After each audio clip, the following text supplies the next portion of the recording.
Hello and welcome to the third episode of The Second Hand Man. My name is Felix and these episodes are my attempt to document my life after a double arm transplant. I recently had a request from somebody who asked me if I could show in more details what I can do with my hands so far. I hope to meet that request to some extent, but I am determined not to make this channel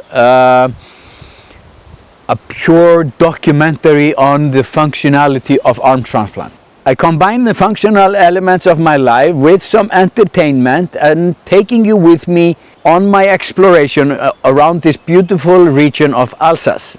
In the first scene, I'm doing the most mundane thing, shaving. It doesn't look like much, but when you haven't been able to do it yourself for over 20 years, it's a huge win. Keep in mind that the functional prospects of a surgery like this depend on many factors, such as level of amputation, quality of the surgery, quality of the rehabilitation, and mostly on God, because it's impossible to know beforehand if the nerves will grow into every area that's needed. In my case, some did, some didn't. So let's dive in.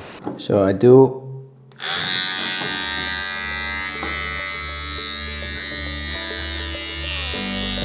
get a bit of grip.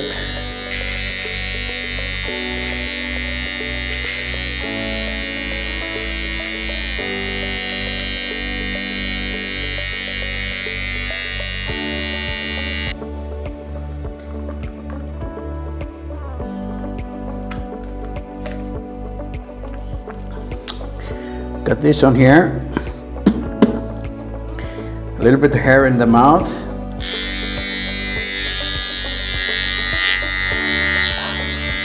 Now my shoulder is puffing it up a little bit. It popped up.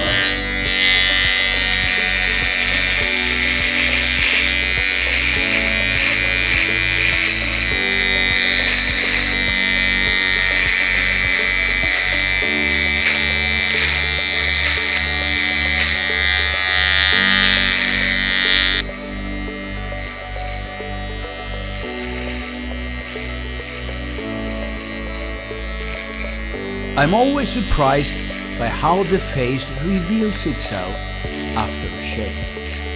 It always looks better in memory than in actuality. While waiting for the next batch of visitors, we discovered a new friend frequenting the dog's water bowl at night. We couldn't have him live on only water, so we started leaving food for him. It turned out that that's precisely what he expected of us. We named him Patrick, pronounced, of course, Patrick. And he is now a part of the family, demanding his dinner every night.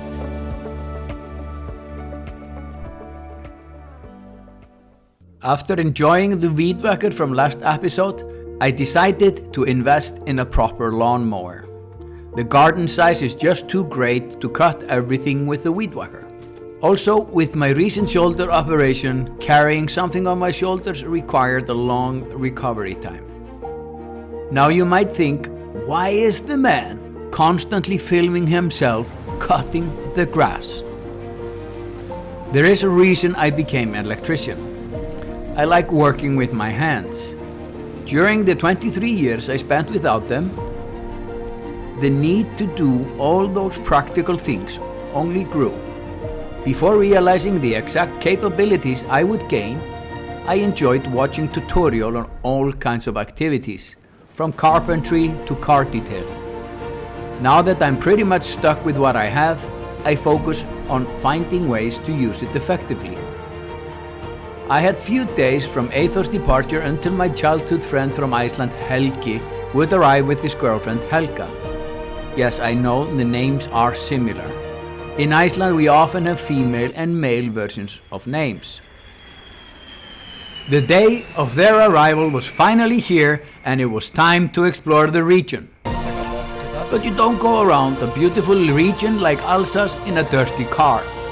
And people usually don't visit me with fully functional hands without putting them to use. That's something everyone who has friends with disability knows.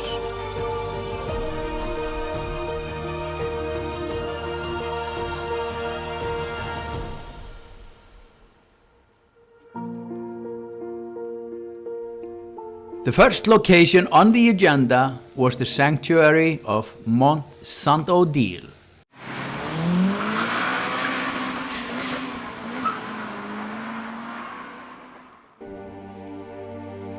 There is something different about Mont Santoil.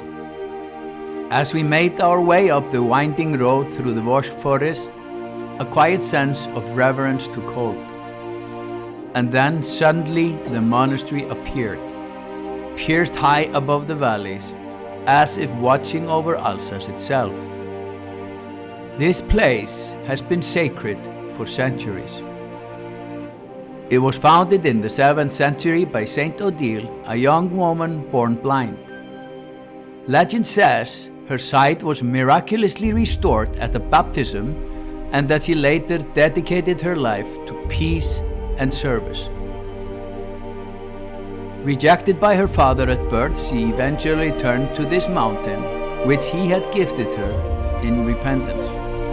Here she built a monastery where the sick and the poor were welcomed with open arms. Today you can feel that spirit of care.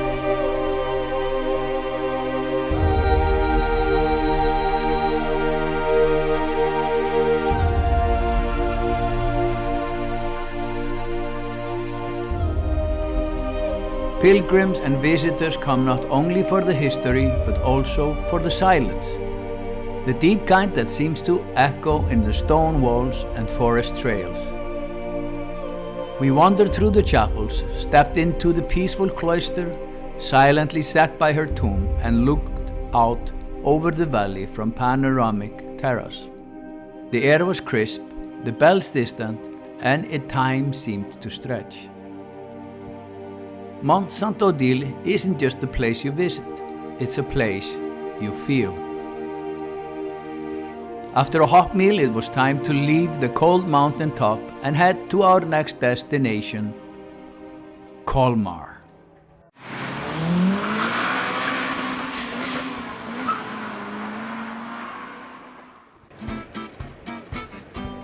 Kmar in spring feels like something out of a storybook, but the kind where the pastries are real and the hot chocolate is excellent. As soon as we arrived, we were greeted by cobblestone streets, half-timbered houses, and flower boxes that looked like a team of enthusiastic elves had curated them. The town takes its Easter celebrations seriously, and charmingly, I might say. The spring and Easter market stretches across several squares, each with its own character.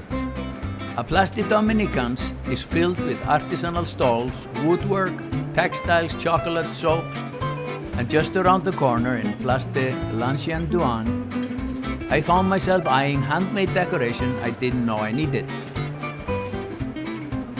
It's not just about shopping. There are animals for the kids to pet, music floating through the air, and enough sweet and soury treats to keep your hands full and your diet on hold. The whole town feels festive. Decorations spill onto the balconies and windowsills. Wreaths, painted eggs, bunnies. Kmar doesn't do minimalism in spring, and you should see it at Christmas. And honestly, I'm not complaining. Walking along the canals of Little Venice, past pastel houses and cheerful ducks, I realized something. Kmar isn't just picturesque, it's playful. It's proud of its traditions and it shares them generously. If you ever need a reminder that beauty and joy can go hand in hand, come to Kmar in the spring. Just don't forget your camera or your sweet tooth.